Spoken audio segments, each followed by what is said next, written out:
আপনি আপনার লেকচারে রাজা রামমোহন রায়ের প্রশংসা করলেন। আপনি কি জানেন তিনি পর্দা প্রথার বিরুদ্ধে ছিলেন? তিনি বলেছেন, ইসলাম কেন মহিলাদের পর্দার পেছনে রেখে অবমাননা করে? হিন্দু মহিলাদের কি সালোয়ার কামিজে যথেষ্ট ভদ্র দেখায় না? সব ধর্মই মানে যে সর্বশক্তিমান ঈশ্বর সবকিছুই করতে পারেন, তাহলে তিনি মানুষ হতে পারবেন না কেন? আমার নাম মুবিন সোলকার, পেশায় একজন আইনজীবী। প্রথমেই বলি, হিন্দু ধর্মগ্রন্থের উপর আপনার দখল দেখে আমি মুগ্ধ হয়েছি, আসলেই অসাধারণ। আপনি আপনার লেকচারে হিন্দুইজম আর ইসলামের অনেক সাদৃশ্যের কথা বলেছেন। তাহলে কি ইসলাম অনুযায়ী একজন মানুষ হিন্দু হতে পারেন? নবীজি মুহাম্মদ সাল্লাল্লাহু আলাইহি ওয়াসাল্লাম এর কথা ৪,০০০ বছরের পুরনো বেদ আর পুরাণে উল্লেখ করা হয়েছে। তাহলে আপনি বলেন, ডক্টর নায়েক, এই গ্রন্থগুলো কি ঈশ্বর প্রেরিত? আর হিন্দুরাও কি তাহলে আহলে কিতাব? প্রশ্ন করার আগে আপনার নাম ও পেশা বলে নেবেন, যাতে বক্তা আপনাকে উপযুক্ত উত্তর দিতে পারেন। তাহলে প্রথম প্রশ্ন মহিলাদের মধ্য থেকে। আমি মিসেস রাংওয়ালা। আপনি আপনার লেকচারে রাজা রামমোহন রায়ের প্রশংসা করলেন। আপনি কি জানেন তিনি পর্দা প্রথার বিরুদ্ধে ছিলেন? তিনি বলেছেন, ইসলাম কেন মহিলাদের পর্দার পেছনে রেখে অবমাননা করে? হিন্দু মহিলাদের কি সালোয়ার কামিজে যথেষ্ট ভদ্র দেখায় না? বোন, আপনি খুব সুন্দর প্রশ্ন করেছেন যে আমি আমার লেকচারের মধ্যে রাজা রামমোহন রায়ের অনেক প্রশংসা করেছি। হিন্দুইজমে উনি যেসব সংস্কার করেছিলেন, তবে তিনি হিজাবের বিরুদ্ধেও কথা বলেছিলেন, যেটা ইসলাম ধর্মে আছে। আমি এ ব্যাপারে জানি কিনা, আর ইসলাম কেন মহিলাদের পর্দার আড়ালে রেখে তাদের অসম্মান দেখায়, আর হিন্দু কোনো মহিলা পর্দা না করে সালোয়ার কামিজ পরলে সে কি মার্জিত হবে কিনা। বোন, আপনাকে বুঝতে হবে, যদি আমি কোনো লোকের একটা বিষয়ে প্রশংসা করি, তার মানে এই না যে আমি তার সব কথা মেনে নিলাম। যেমন ধরেন, 4 বছর আগে ইন্ডিয়ার স্বরাষ্ট্রমন্ত্রী মিস্টার এল.কে. আদভানি আইনের ব্যাপারে সুপারিশ করেছিলেন ধর্ষণকারীর হওয়া উচিত মৃত্যুদণ্ড। তখন আমি প্রশংসা করেছি যে উনি ইসলামী মতবাদের সাথে একমত হয়েছেন যে ধর্ষণকারীর মৃত্যুদণ্ড হওয়া উচিত। তবে যখন আমি এল.কে. আদভানির প্রশংসা করছি, তার মানে এই না যে তার সব কথাই মেনে নিচ্ছি। তবে ওনার এই কথার সাথে আমি একমত যে ধর্ষণকারীর মৃত্যুদণ্ড হওয়া উচিত। ইসলামে একই কথা বলছে। একইভাবে রাজা রামমোহন রায়, আমি তার প্রশংসা করি, তিনি একজন মহান সংস্কারক, তাকে শ্রদ্ধা করি। তবে এটাও জানি তিনি হিজাবের বিরুদ্ধে ছিলেন, ইসলাম ধর্মের যে নিয়মটা আছে। এখন আপনারা দেখবেন যে শালীনতা বা মার্জিত বলতে যেটা বোঝায়, সেটা এক এক জায়গায় এক এক রকম হয়ে থাকে। যেমন ধরেন, বেশ কিছু দেশ আছে আরবের, যেখানে বলা হয় যদি কেউ মহিলার দিকে তাকায়, কোনো মেয়ের দিকে তাকায়, সেটাকে বলা হয় অভদ্রতা। কোনো মহিলার দিকে তাকালে সেটা হবে অভদ্রতা। ইন্ডিয়াতে কোনো মহিলাকে যদি স্পর্শ না করেন, সেটাই ভদ্রতা। সেজন্য যখন পুরুষ মহিলা একে অন্যকে অভিবাদন জানায়, তারা হাত জোড় করে, কেউ কাউকে স্পর্শ করে না। যদি কোনো মহিলাকে স্পর্শ না করেন, তাহলে আপনি ভদ্র। বেশ কিছু পশ্চিমা দেশে হ্যান্ডশেক করাটা হচ্ছে ভদ্রতা। একজন পুরুষ কোনো মহিলার সাথে হ্যান্ডশেক করলে সেটা ভদ্রতা। যদি হ্যান্ডশেক না করেন, তাহলে ধরে নেওয়া হবে আপনি বন্ধুভাবাপন্ন নন। আরও কিছু পশ্চিমা দেশে মহিলাদের চুমু দেওয়াটা ভদ্রতা, যদি চুমু না দেন সেটা অভদ্রতা। কিছু পশ্চিমা দেশে একজন পুরুষ আর একজন মহিলা যা খুশি করতে পারে, যদি স্বেচ্ছায় করে থাকে, তাহলে সেটা হচ্ছে ভদ্রতা। এক এক জায়গায় মানুষের ভদ্রতার লেভেলটা এক এক রকম হয়ে থাকে। যেমন ধরেন, আমেরিকায় কোনো মহিলা যদি পরে মিনিস্কার্ট অথবা শর্টস, সেটাকে বলা হবে ভদ্রতা। কিন্তু একই মহিলা যদি ইন্ডিয়ায় এসে মিনিস্কার্ট আর শর্টস পরে আমরা তাকে বলবো অভদ্র। একবার আমেরিকা লেকচার দিচ্ছি, একজন আমেরিকান আমাকে বলল, ভাই জাকির, আপনাদের ইন্ডিয়ার মহিলারা খুবই অভদ্র। অবাক হলাম, আমি একমত হলাম না। সে বলল, অবশ্যই, ইন্ডিয়ান মহিলারা যখন শাড়ি পরে তাদের পেট দেখা যায়। আমেরিকানদের দৃষ্টিভঙ্গিতে মহিলাদের পেট দেখানো অভদ্রতা। তাহলে পরিবেশ পরিস্থিতির উপর নির্ভর করে ভদ্রতা লেভেলটা বদলে যায়। আসুন এবার আমরা দেখি সর্বশক্তিমান ঈশ্বর আল্লাহ সুবহানাহু ওয়া তাআলা এই ভদ্রতা সম্পর্কে কি বলেছেন। আল্লাহ পবিত্র কোরআনে বলেছেন, সূরা নূর অধ্যায় নম্বর 24 আয়াত 30, মুমিন পুরুষদের বলো দৃষ্টি সংযত রাখতে, লজ্জাস্থানের হেফাজত করতে। আল্লাহ প্রথমে পুরুষদের শালীনতার কথা বলেছেন, তারপর মহিলাদের। একজন পুরুষ কোনো মহিলার দিকে তাকালে যদি মনে কোনো বাজে চিন্তা আসে, সে দৃষ্টি নিচু করবে। একবার একজন মুসলিম অনেকক্ষণ একটা মেয়ের দিকে তাকিয়েছিল। আমি বললাম, ভাই তুমি কি করছো? কোনো মেয়ের দিকে এভাবে তাকানো হচ্ছে হারাম। সে আমাকে বলল, আমাদের নবীজি বলেছেন প্রথমবার অনুমতি আছে, দ্বিতীয়বার তাকানো যাবে না। আমি অর্ধেক তাকানো এখনো শেষ করতে পারিনি। নবীজি যখন বলেছেন প্রথমবার তাকানো যাবে, দ্বিতীয়বার তাকানো যাবে না, তিনি আসলে বুঝিয়েছেন যদি অনিচ্ছাকৃতভাবে কোনো মেয়ের দিকে তাকান, তারপর ইচ্ছাকৃতভাবে তার সৌন্দর্যটা উপভোগ করবেন না। এমন না যে 10 মিনিট এক দৃষ্টিতে তাকিয়ে বলবেন প্রথম দেখাটা এখনো শেষ করিনি। পরে একটা মহিলাদের হিজাবের কথা বলছে। আল্লাহ পবিত্র কোরআনে বলছেন, সূরা নূর অধ্যায় 24 আয়াত 31, মুমিন নারীদেরকে বলো তারা দৃষ্টি সংযত রাখবে, লজ্জাস্থানের হেফাজত করবে, আর যেটা সাধারণত প্রকাশ থাকে সেটা ব্যতীত সৌন্দর্য প্রকাশ করবে না, আর মাথার কাপড় দিয়ে গ্রীবা ও বক্ষদেশ আবৃত করে। এটা করা লাগবে না বাবা, স্বামী, ছেলের সামনে। তারপর মাহরামদের এক তালিকা যাদের সে বিয়ে করতে পারবে না। হিজাব পালনের শর্তগুলো কোরআন এবং সহিহ হাদিসে বলা হয়েছে, মোট 6টা শর্ত। প্রথমটা হিজাবের সীমা। পুরুষের হিজাবের সীমা নাভি থেকে হাঁটু নিচ পর্যন্ত। মহিলাদের সারা শরীর ঢাকা থাকবে, শুধু যে অংশটা দেখানো যেতে পারে মুখ আর কবজি পর্যন্ত হাত। বাকি 5টা শর্ত পুরুষ মহিলাদের জন্য একই। দ্বিতীয় শর্ত হচ্ছে যে পোশাকটা পরবে সেটা স্বচ্ছ হবে না, যেন ভেতর থেকে দেখা না যায়। তৃতীয় শর্ত, পোশাকটা এমন আটোসাটো হবে না যেন কাঠামো বোঝা যায় শরীরের। চতুর্থ, পোশাকটা খুব আকর্ষণীয় হবে না যাতে বিপরীত লিঙ্গ আকৃষ্ট হয়। পঞ্চম, সেটা বিপরীত লিঙ্গের পোশাকের মতো হবে না। আর ষষ্ঠ, পোশাকের মধ্যে অবিশ্বাসীদের কোনো চিহ্ন থাকবে না। হিজাবের কারণ বলা হয়েছে সূরা আহজাব অধ্যায় 33 আয়াত 59। সেখানে আল্লাহ বলেছেন যে, হে নবী, তোমার স্ত্রীগণকে বলো, তোমার কন্যাদের ও মুমিন নারীদেরকে বলো, যখন বাড়ির বাইরে যাবে তারা যেন চাদর পরে, এতে করে তাদের চেনা যাবে, ফলে তাদেরকে উত্ত্যক্ত করা হবে না। মনে করেন দুজন যমজ বোন, তারা খুবই সুন্দরী, দুজন একই রকম সুন্দর। ধরেন তারা বোম্বের রাস্তায় হেঁটে বেড়াচ্ছে, মনে করেন পেডার রোডে। যমজ বোনদের একজন পরেছে পশ্চিমা পোশাক, মিনিস্কার্ট আর শর্টস, আর অন্য বোন পরেছে ইসলামিক হিজাব, পুরো শরীর ঢাকা, শুধু মুখমণ্ডল আর হাতের কবজি পর্যন্ত খোলা। মনে করেন তারা পেডার রোডে হেঁটে বেড়াচ্ছে, আর রাস্তায় কোনো একজন মাস্তান একটা বখাটে শিকারের অপেক্ষায় আছে, মেয়েদের উত্ত্যক্ত করবে।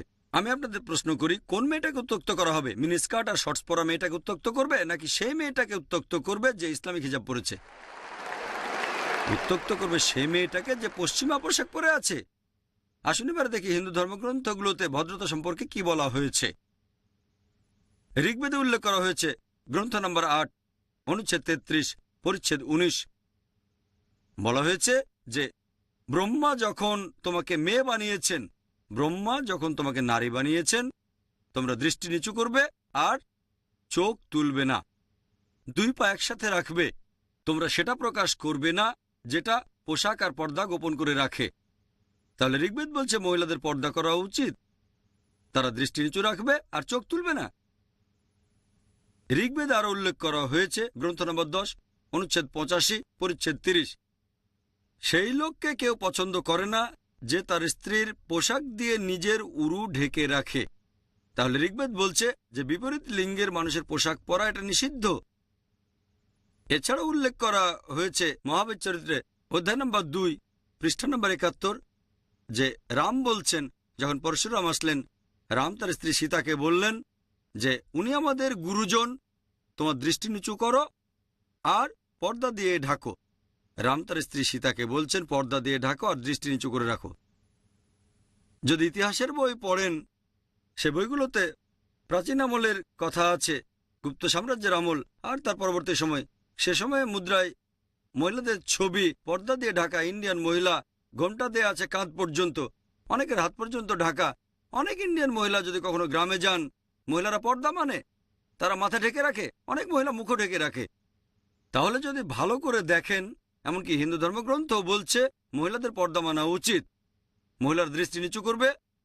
এমনও হতে পারে যে রাজা রামমোহন রায় এই অনুচ্ছেদগুলো পড়েননি। আল্লাহ চাইলে যদি রাজা রামমোহন রায় এই অনুচ্ছেদগুলো পড়তেন, তিনিও বলতেন যে মহিলাদের পর্দা মানা উচিত। 4 বছর আগে আমি স্বরাষ্ট্রমন্ত্রী এল কে আদভানির প্রশংসা করেছিলাম। তিনি বলেছিলেন ধর্ষণকারীর মৃত্যুদণ্ড হওয়া উচিত। হয়তো পরবর্তী স্বরাষ্ট্রমন্ত্রী তিনি বলবেন যে ইন্ডিয়ার মহিলাদের পর্দা মেনে চলা উচিত।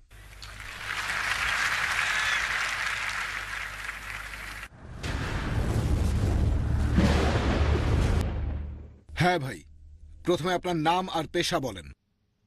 আসসালামু আলাইকুম। আমার নাম আফরোজ ওয়াসায়া। আমি একটা প্রাইভেট লিমিটেড কোম্পানির ম্যানেজার। আমি একটা প্রশ্ন করতে চাই।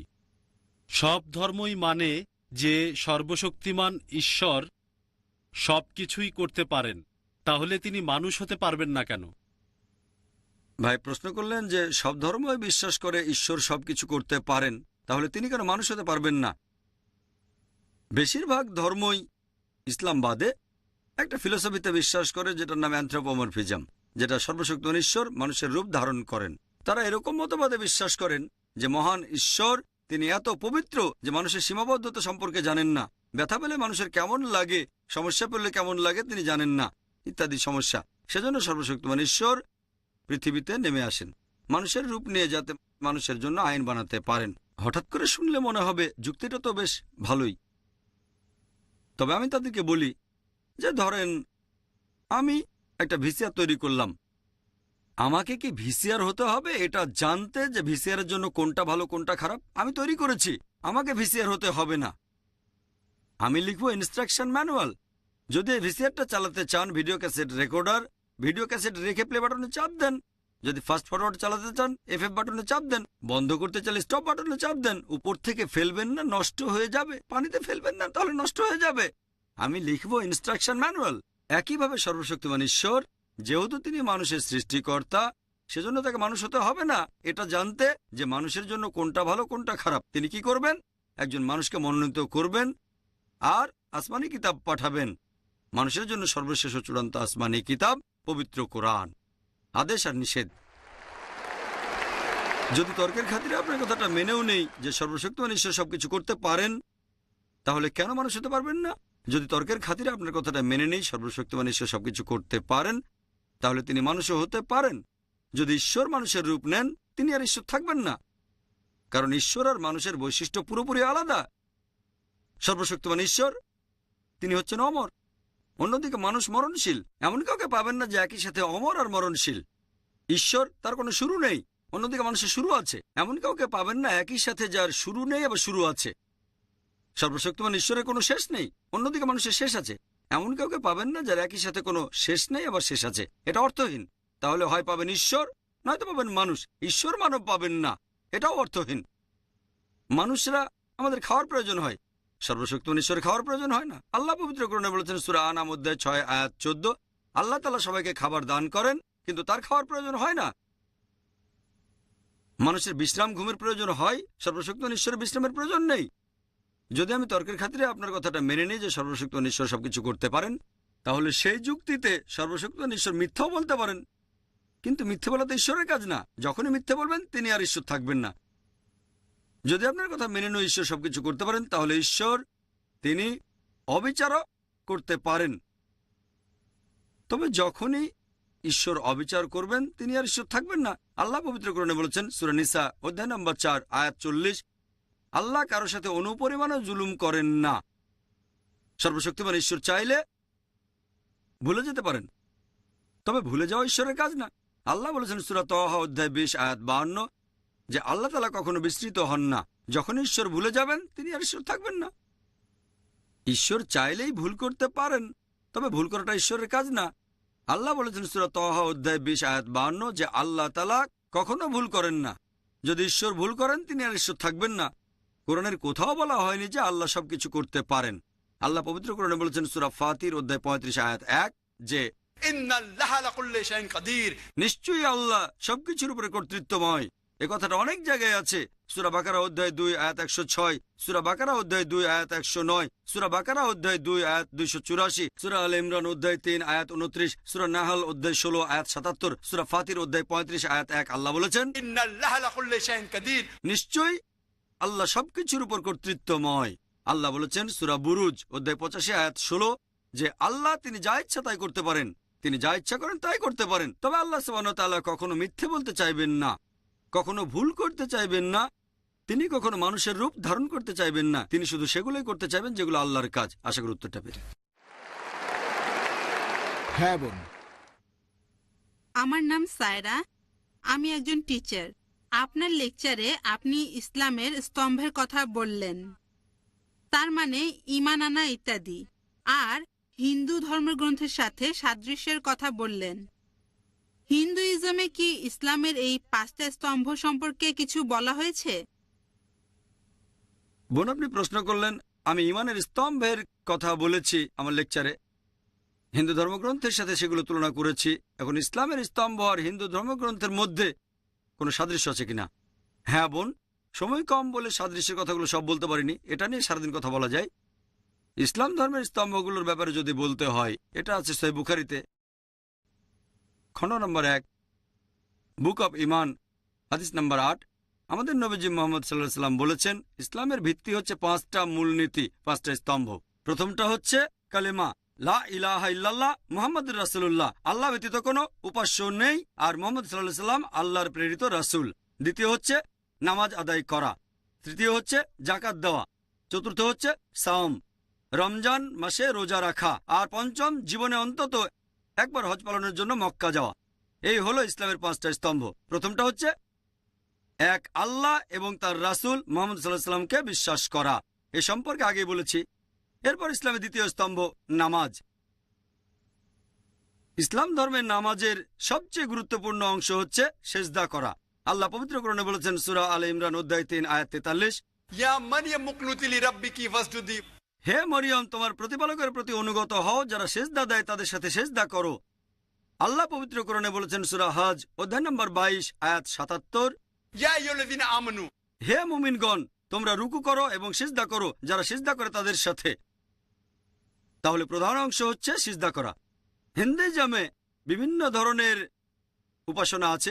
এরকম একটা উপাসনা যেটাকে বলা হয় ষষ্ঠাঙ্গ। ষষ্ঠাঙ্গের স মানে সাথে, অষ্ট মানে 8, অঙ্গ মানে শরীরের অংশ। ষষ্ঠাঙ্গ মানে শরীরের 8টা আলাদা অংশ। তার মানে উপাসনার সময় শরীরের 8টা অংশ স্পর্শ করতে হবে। যদি ভালো করে দেখেন, হিন্দুদের এই ষষ্ঠাঙ্গের সেরা উপায়টা সেটা আমাদের নামাজের সিজদার মতোই। শরীরের 8টা অংশ স্পর্শ করি। প্রথমে কপাল, তারপর নাক, তারপর 2 হাত, 2 হাঁটু আর 2টো পা। ইসলামের তৃতীয় স্তম্ভ হচ্ছে জাকাত, দান করা। প্রতি হিজরি বছরে অতিরিক্ত সম্পদের 2.5% দান করতে হবে। জাকাতের কথা কোরআনেও বলা হয়েছে সূরা আল হাশর অধ্যায় নম্বর 59 আয়াত 7। জাকাতের বিধান দেওয়া হয়েছে যাতে করে সম্পদ শুধু বিত্তশালীদের মধ্যে আবর্তন না করে। একই রকম কথা বলা হয়েছে ঋগ্বেদে গ্রন্থ নাম্বার 10 অনুচ্ছেদ 117 পরিচ্ছেদ 5, যে গরিব লোকদের দান করো। তুমি এটা জানো না, আজকে তুমি হয়তো বড় লোক, আগামীকালই গরিব হয়ে যেতে পারো। আর ধন সম্পদ ঘুরতে থাকে রথের চাকার মতো। ইসলাম একই কথা বলছে। 4 নম্বর স্তম্ভ সাওম, তার মানে পুরো রমজান মাসে রোজা পালন করা, পানাহার করা থেকে বিরত থাকা সূর্যোদয় থেকে সূর্যাস্ত পর্যন্ত। হিন্দু ধর্মে অনেক ধরনের রোজা পালন আছে। এরকম একটা রোজার কথা বলা হয়েছে মনুস্মৃতিতে 6 নম্বর অধ্যায় অনুচ্ছেদ 24, সেটা 1 মাস রোজা রাখা। রোজার কথা আবারও বলা হয়েছে মনুস্মৃতিতে অধ্যায় নম্বর 4 অনুচ্ছেদ 222। এছাড়াও মনুস্মৃতি অধ্যায় 11 অনুচ্ছেদ নম্বর 204। পঞ্চম স্তম্ভ হচ্ছে হজ। যে প্রাপ্তবয়স্ক মুসলিমের হজ করার সামর্থ্য আছে সে অন্তত একবার হজ করবে। তার মানে হজ পালন করার জন্য সে অন্তত একবার মক্কা শহরে যাবে। হিন্দুজমে অনেক ধরনের তীর্থযাত্রা আছে। একটা টাইপের কথা বলা হয়েছে ঋগ্বেদে গ্রন্থ নম্বর 3 অনুচ্ছেদ 29 পরিচ্ছেদ 4। একটা জায়গার নাম ইলাইসপাত, একটা তীর্থ উপাসনার জায়গা যার নাম ইলা স্পাদ। ইলা মানে আল্লাহ, স্পাদ মানে জায়গা, তাহলে ইলা স্পাদ মানে আল্লাহর জায়গা। আর বলা হয়েছে এই জায়গাটা পৃথিবীর একেবারে কেন্দ্রে। আমরা জানি মক্কা রয়েছে পৃথিবীর একেবারে কেন্দ্রে। তাহলে বেদ বলছে যে তীর্থযাত্রার একটা স্থান হলো আল্লাহর জায়গা। আমরা বলি বাইতুল্লাহ, যেটা রয়েছে পৃথিবীর কেন্দ্রে। এরপর আরো দেখবেন ঋগ্বেদে গ্রন্থ নম্বর 3 অনুচ্ছেদ 29 পরিচ্ছেদ 11 নারসাংসার কথা বলা হয়েছে, মানে নবীজি মোহাম্মদ সাল্লাল্লাহু সাল্লাম। এই তীর্থযাত্রার জায়গাটা মক্কা ছাড়া আর কিছুই না। আর আপনারা যদি সংস্কৃত ডিকশনারি পড়েন, সেখানে বলা হয়েছে ইলাস্পাদ মানে ঈশ্বরের জায়গা, একটা তীর্থস্থান। মক্কার কথা আরো উল্লেখ করা হয়েছে ঋগ্বেদে গ্রন্থ নম্বর 1 অনুচ্ছেদ 128 পরিচ্ছেদ 1। এই হলো সংক্ষেপে হিন্দুইজম আর ইসলামের স্তম্ভগুলোর মধ্যে সাদৃশ্য। এবারের প্রশ্ন বাম দিকের মাইক থেকে। আসসালামু আলাইকুম, আমার নাম আতিফ সুমার, আমি ছাত্র। আমার প্রশ্ন হলো, মূর্তি পূজা করার সময় হিন্দু বিশেষজ্ঞরা বলেন তারা সর্বশক্তিমান ঈশ্বরের উপাসনা করছেন, তবে এই মূর্তি হলো মনোযোগের জন্য। ইসলাম ধর্ম অনুযায়ী এটার কি অনুমতি আছে? ভাই, আপনি প্রশ্ন করলেন, হিন্দু বিশেষজ্ঞরা এটা মানেন যে মূর্তি পূজা করা ভুল, তবে ঈশ্বরের কাছে প্রার্থনা করার সময় মূর্তি রাখা হয় মনোযোগ দেওয়ার জন্য। তারা মানেন ঈশ্বরের প্রতি মূর্তি নেই, তবে মূর্তি হলো মনোযোগের জন্য। এটা সঠিক কিনা? এইসব হিন্দু বিশেষজ্ঞরা হিন্দু ধর্মগ্রন্থ পড়েছেন, আর এই বিশেষজ্ঞরা মানেন সর্বশক্ত ঈশ্বরের কোনো প্রতিমূর্তি নেই। তারা যেটা বলেন, যেসব মানুষ সচেতনতার নিচু স্তরে রয়েছে তাদের মনোযোগের জন্য মূর্তির প্রয়োজন হয়। যখন সচেতনতার উঁচু স্তরে চলে যাবেন তখন মূর্তির প্রয়োজন হয় না। আমি এই পণ্ডিত আর বিশেষজ্ঞদের বলবো যে যেসব মানুষ সচেতনতার উঁচু স্তরে, তাদের মনোযোগের জন্য মূর্তি লাগে না। আমরা মুসলিমরা অলরেডি সেই উঁচু স্তরে পৌঁছে গেছি, আমাদের মনোযোগের জন্য মূর্তির প্রয়োজন হয় না। এছাড়া এক পণ্ডিত আমাকে বলেছিলেন, আমাদের শিশুদের সাথে কথা বলার সময় তাদেরকে সহজভাবে বোঝাতে হয়। যদি আপনার ছেলে জিজ্ঞেস করে বিদ্যুৎ কেন চমকায়, আপনি বলবেন যে ঠাকুরমা ওখানে চাক্কি পিষছে, বিদ্যুৎ চমকাচ্ছে কারণ ঠাকুরমা চাক্কি পিষছে, স্বর্গে বসে ঠাকুরমা ময়দা গুঁড়ো করছে। আমি বললাম, ইসলাম অনুযায়ী আমরা মিথ্যে বলতে পারি না, ঠাট্টা করেও না। যদি আমার ছেলেকে বলি বিদ্যুৎ চমকাচ্ছে কারণ ঠাকুরমা চাক্কি পিষছে, যখন সে স্কুলে যাবে তখন জানতে পারবে যে বিদ্যুৎ চমকানোর কারণ হচ্ছে গরম বাতাসের আয়তন বেড়ে যাওয়া। তখন সে এরকম ভাববে আমার বাবা মিথ্যেবাদী। আমাদের বুঝতে হবে যে আমরা সত্যি কথা বলবো। পণ্ডিত আর বিশেষজ্ঞরা বলেন যে নিচু স্তরে মনোযোগের জন্য মূর্তির প্রয়োজন, উঁচু স্তরে গেলে মূর্তির প্রয়োজন হয় না। যেমন আমরা ক্লাস 2তে যখন পড়ি তাহলে দরকার হয়, উঁচু স্তরে গেলে দরকার হয় না। আমি তাদের বলি, ধরেন আমি একজনকে অঙ্ক পড়াচ্ছি ক্লাস 2তে, যখন আমরা অঙ্ক পড়াই তখন বলি 2 যোগ 2 সমান 4। এখন 2 যোগ 2 সমান এটা ক্লাস 10-এ উঠলেও সেটা 4, গ্র্যাজুয়েশনেও 4, পিএইচডি করলেও সেটা 4ই থাকবে। কোন সাবজেক্টের মূল শিক্ষাটা একই রকম থাকে। 2 যোগ 2 সমান 4 হোক সেটা ক্লাস 2তে, ক্লাস 10-এ, গ্র্যাজুয়েশন অথবা পিএইচডিতে। ব্যাপারটা একেবারে পরিষ্কার। পবিত্র বেদে, হিন্দুদের ধর্মগ্রন্থে বলা হয়েছে যে ঈশ্বরের কোনো প্রতিমূর্তি নেই। এটাই মূল শিক্ষা। মূল জিনিসটাকে বদলাতে পারবেন না। কেউ যদি আমাকে বলে যে ক্লাস 2তে 2 যোগ 2 সমান 5, আপনি ছেলেকে বলবেন না চিন্তা করো না, ক্লাস 10-এ উঠলে তোমাকে বলবো 2 যোগ 2 সমান 4, আমি এখনই শুধরে দেব। তাই এটা সব হিন্দু বিশেষজ্ঞদের দায়িত্ব যে সাধারণ হিন্দুদের বলবেন হিন্দু ধর্মগ্রন্থ অনুযায়ী সর্বশক্ত ঈশ্বরের কোনো প্রতিমূর্তি নেই। এটাই মূল শিক্ষা। তাহলে একেবারে প্রাথমিক স্তরে বিশেষজ্ঞদের জানানো উচিত যে মূর্তি পূজা করা ভুল। আশা করি উত্তরটা পেয়েছেন। চতুর্থ প্রশ্ন, প্রশ্নটা করা হচ্ছে চিরকুট থেকে, করেছেন ভাই রোহিত শাহ। তিনি বলেছেন, ইসলাম যদি শান্তির ধর্ম হয়ে থাকে তাহলে এখানে জিহাদের কথা বলা হচ্ছে কেন? অর্থাৎ যুদ্ধ আর খুনোখুনির কথা। আসলে হিন্দুইজম হলো শান্তির ধর্ম।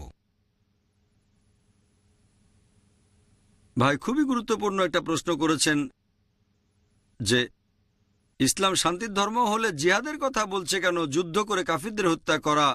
আপনার মতে হিন্দুইজম শান্তির ধর্ম। ইসলাম ধর্মে জিহাদ নিয়ে অনেকের মধ্যে একটা ভুল ধারণা আছে। এই ভুল ধারণা যে শুধু অমুসলিমদের মধ্যে আছে তাই নয়, অনেক মুসলিমদের মধ্যে ভুল ধারণা আছে। তারা মনে করে যে কোনো যুদ্ধ যদি মুসলিম করে, কারণ যাই হোক, হতে পারে কোনো ব্যক্তিগত লাভ, হতে পারে খ্যাতির জন্য, হতে পারে টাকার জন্য, কোনো মুসলিম যুদ্ধ করলেই সেটা জিহাদ। মুসলিমরা যুদ্ধ করলে সেটা জিহাদ হয়ে যাবে না। জিহাদ এসেছে আরবি শব্দ জাহাদা থেকে, যার মানে চেষ্টা করা, সংগ্রাম করা। ইসলামিক পরিভাষায় এর মানে নিজের শয়তানি প্রবৃত্তির বিরুদ্ধে সংগ্রাম করে যাওয়া।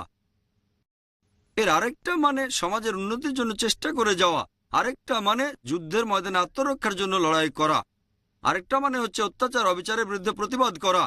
জিহাদের মূল অর্থ হচ্ছে চেষ্টা করা অথবা সংগ্রাম করা।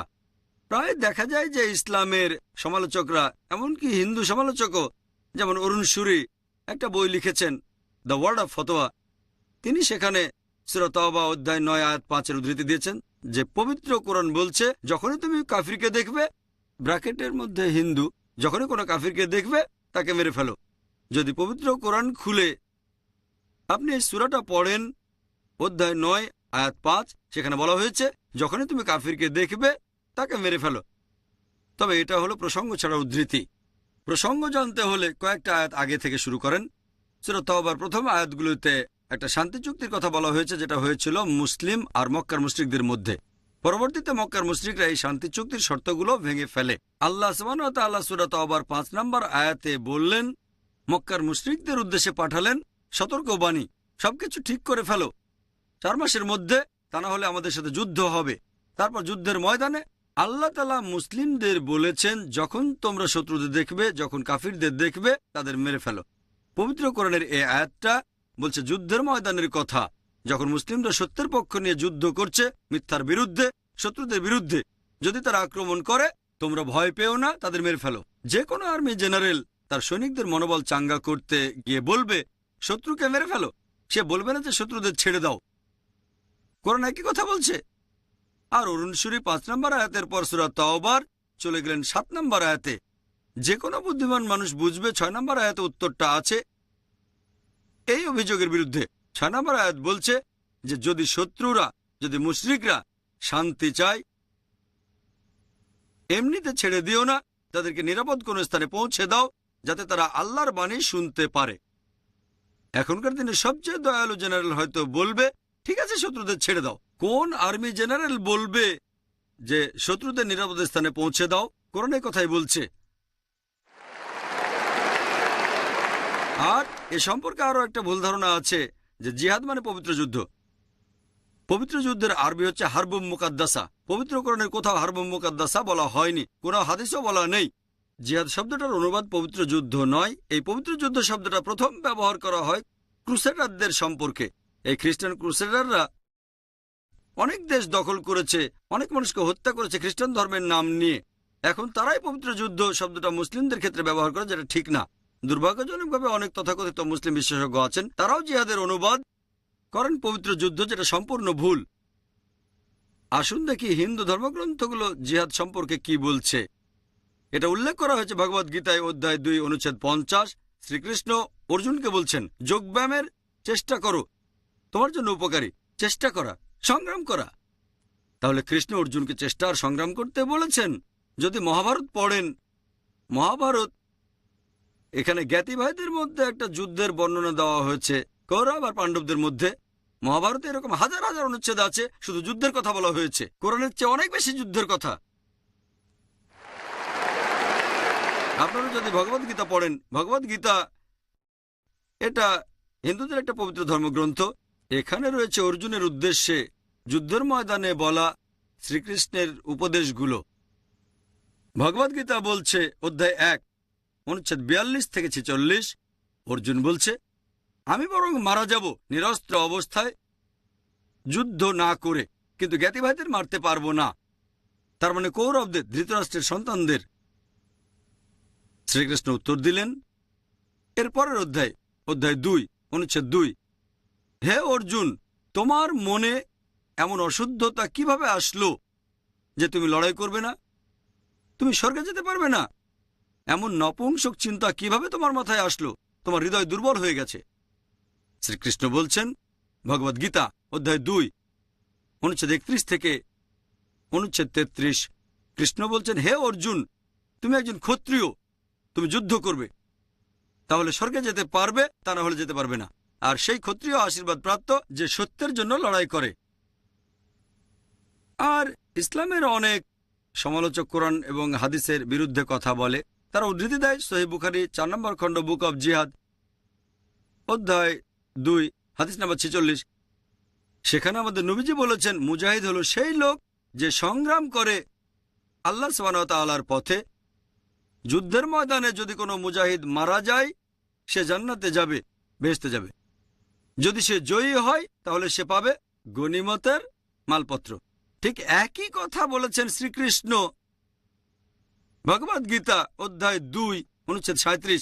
হে অর্জুন, তুমি লড়াই করো, যদি মারা যাও তাহলে স্বর্গে যাবে, আর যদি যুদ্ধে জয়ী হও তাহলে এই পৃথিবীর সম্পদ উপভোগ করতে পারবে। ঠিক একই কথা আছে সহিহ হাদিসে। চিন্তা করেন, যদি আমি উদ্ধৃতি দিয়ে বলি যে ভগবদ গীতায় লেখা আছে তোমার জ্ঞাতি ভাইদের হত্যা করো, আমার এটা বলা মোটেও ঠিক হবে না।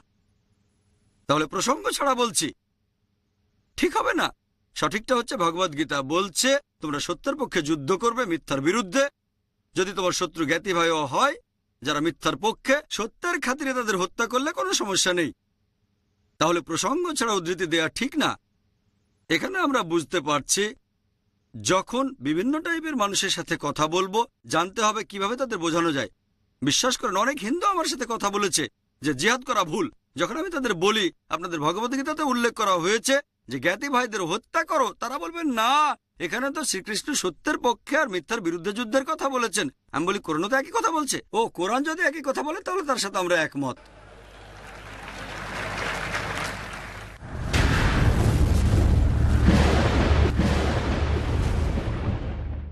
হ্যাঁ ভাই। সামির খতিব একজন ব্যবসায়ী।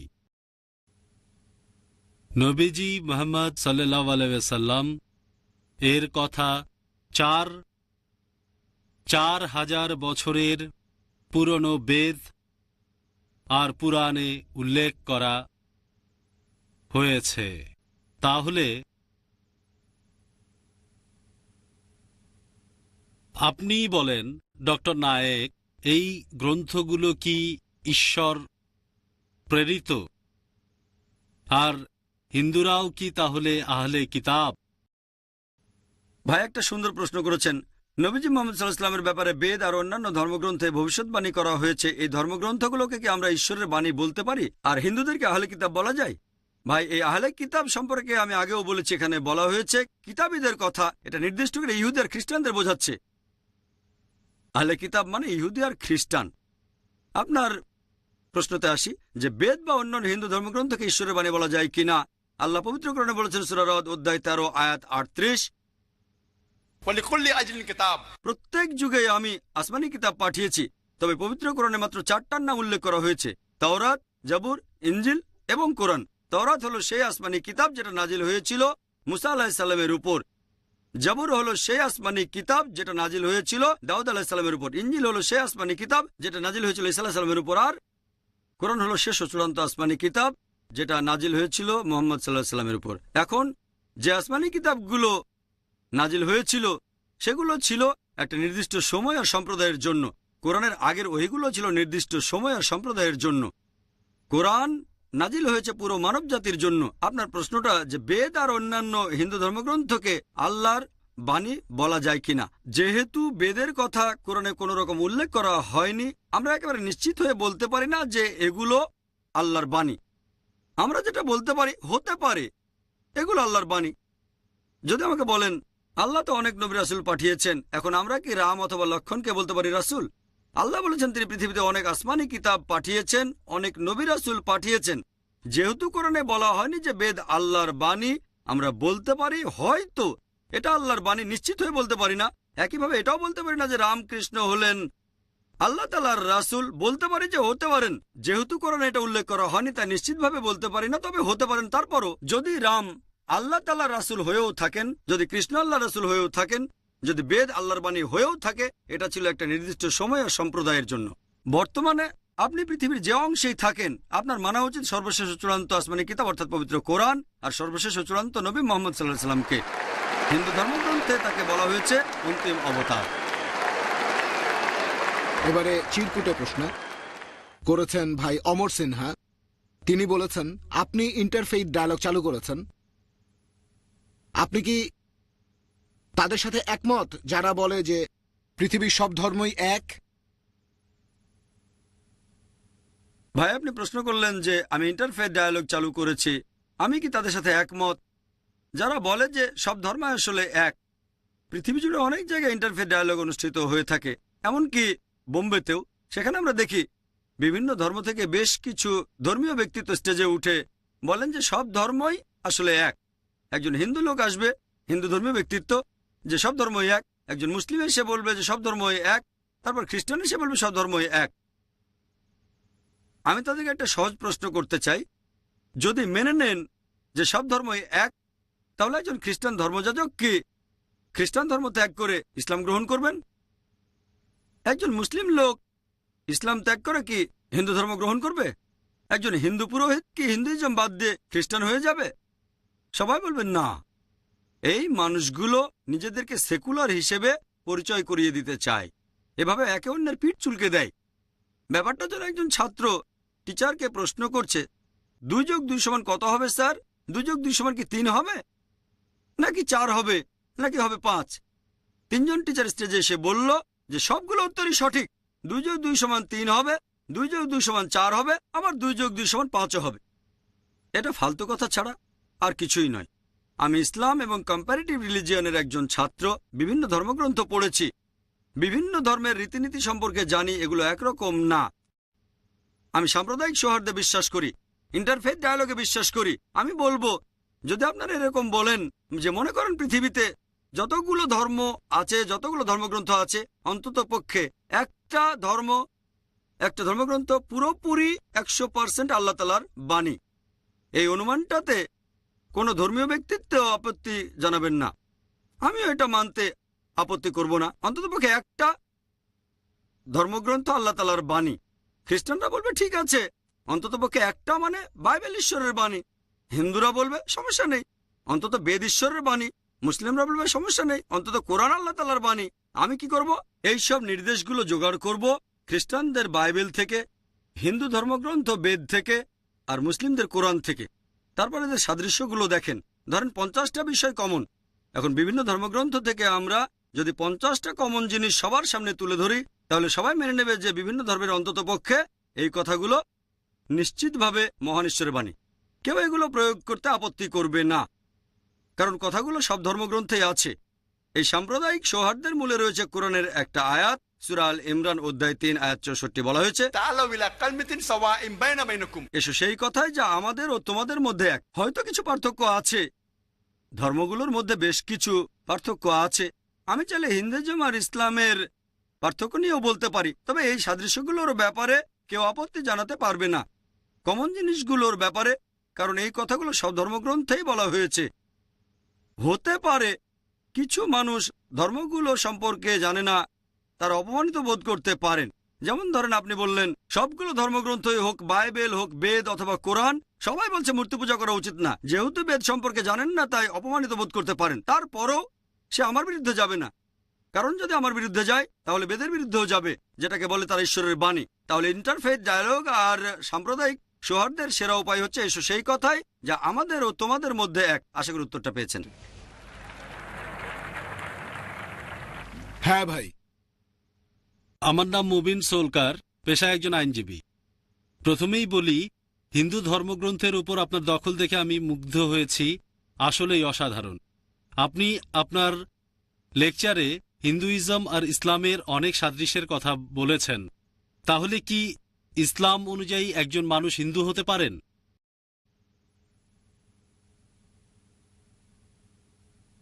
ভাই, খুবই সুন্দর একটা প্রশ্ন করেছেন। আমি আমার লেকচারে হিন্দুইজম আর ইসলামের অনেক সাদৃশ্য নিয়ে আলোচনা করলাম।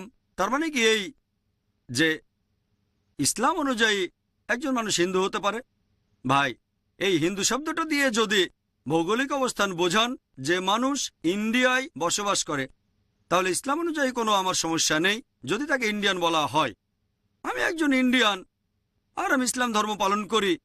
আমি আমার দেশকে নিয়ে গর্ববোধ করি। আর মুসলিম হিসেবে গর্ববোধ করি। ইসলামে এটা নিয়ে কোনো সমস্যা নেই যদি আপনি ইন্ডিয়ান হন আর ইসলাম ধর্ম পালন করেন, কিন্তু যদি বলেন যে হিন্দু হচ্ছে সেই লোক যে হিন্দুইজমের ধর্মগ্রন্থগুলো মেনে চলে, তাহলেও আমার কোনো আপত্তি থাকবে না যদি সেই হিন্দু যে হিন্দুইজমের ধর্মগ্রন্থের প্রতিষ্ঠিত সত্যগুলো মেনে চলে।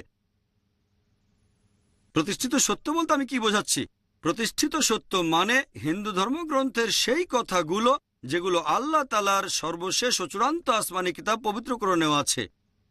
এখানে আমি বলছি বেদ আর কোরআনের কথা। আমি আগেও বলেছি দুটো ধর্মগ্রন্থে বলছে ঈশ্বর কেবলমাত্র একজন, নবী রাসূলে বিশ্বাস করে, শেষ নবী মুহাম্মদ সাল্লাল্লাহু আলাইহি সাল্লাম, পরকালে বিশ্বাস করে। যদি তারা এই প্রতিষ্ঠিত সত্যগুলো বিশ্বাস করে আমার কোনো আপত্তি নেই। কিন্তু যদি বলেন হিন্দু হচ্ছে সেই লোক যে সবকিছু বিশ্বাস করে হিন্দু ধর্মগ্রন্থে যেগুলো বলা হয়েছে, তাহলে আমি কম্পারেটিভ রিলিজিয়নের ছাত্র হয়ে একমত হতে পারবো না। কারণ একজন হিন্দুর পক্ষে হিন্দু ধর্মগ্রন্থের সব কথা বিশ্বাস করা সম্ভব হবে না, কারণ অনেক সময় বিভিন্ন হিন্দু ধর্মগ্রন্থের কথাগুলো পরস্পর বিরোধী হয়ে থাকে। অনেক সময় একটা ধর্মগ্রন্থের কথা যেমন ঋগ্বেদ পরস্পর বিরোধী হয়, মনুস্মৃতির কথা পরস্পর বিরোধী। যেমন ধরেন এক জায়গায় বলা হয়েছে শুকরের মাংস খাওয়া উচিত না, আরেক জায়গায় বলা হয়েছে শুকরের মাংস খাওয়া যাবে। কারো পক্ষে একই সাথে পরস্পর বিরোধী কথা মানা সম্ভব হবে না। আমাদের বুঝতে হবে যে হিন্দু ধর্মগ্রন্থেও কিছু কথা বলা হয়েছে যেগুলো অনৈতিক। সংস্কারকরাই বলে গেছেন, তারা বলেন যে বর্ণপ্রথা, যেটার বিরুদ্ধে রাজা রামমোহন রায় আর জাস্টিস রানাডে বলেছেন, তারা সতীদাহ প্রথার বিরুদ্ধেও কথা বলেছেন, যেখানে মৃত স্বামীর জ্বলন্ত চিতায় জীবিত স্ত্রীকে পুড়িয়ে মারা হতো। এই জিনিসগুলো মেনে চলা সম্ভব না। এ কারণে আমি বলেছি যদি একজন হিন্দু ধর্মগ্রন্থের প্রতিষ্ঠিত সত্যগুলো মানে, আর এটা মানে একজন অন্তিম ঋষি ছিলেন। যখন গৌতম বুদ্ধ হিন্দুইজমকে বিশুদ্ধ করতে চাইলেন কুসংস্কার বাদ দিয়ে, অনেকেই তার বিরুদ্ধে চলে গিয়েছিল। এই লোক কিভাবে বেদে সংস্কার করবে? পরে হিন্দুরা মেনে নিয়েছিল বুদ্ধ 24 জন অবতারের মধ্যে 23তম। তারা আরো মানে বুদ্ধ হলেন বিষ্ণুর 9ম অবতার। একইভাবে হিন্দু ধর্মগ্রন্থে দেখবেন বলা হয়েছে যে মোহাম্মদ সাল্লাল্লাহু আলাইহি সাল্লাম হলেন 24তম অবতার, তিনি বিষ্ণুর 10ম অবতার, তিনি হলেন অন্তিম ঋষি। তাহলে হিন্দুরা যদি প্রতিষ্ঠিত সত্যকে বিশ্বাস করে, যদি মোহাম্মদ সাল্লাল্লাহু আলাইহি সাল্লামকে আল্লাহ রাসূল হিসেবে বিশ্বাস করে, এক ঈশ্বরে বিশ্বাস করে, পরকালে বিশ্বাস করে, তাহলে হিন্দু হওয়ার কোনো সমস্যা নেই।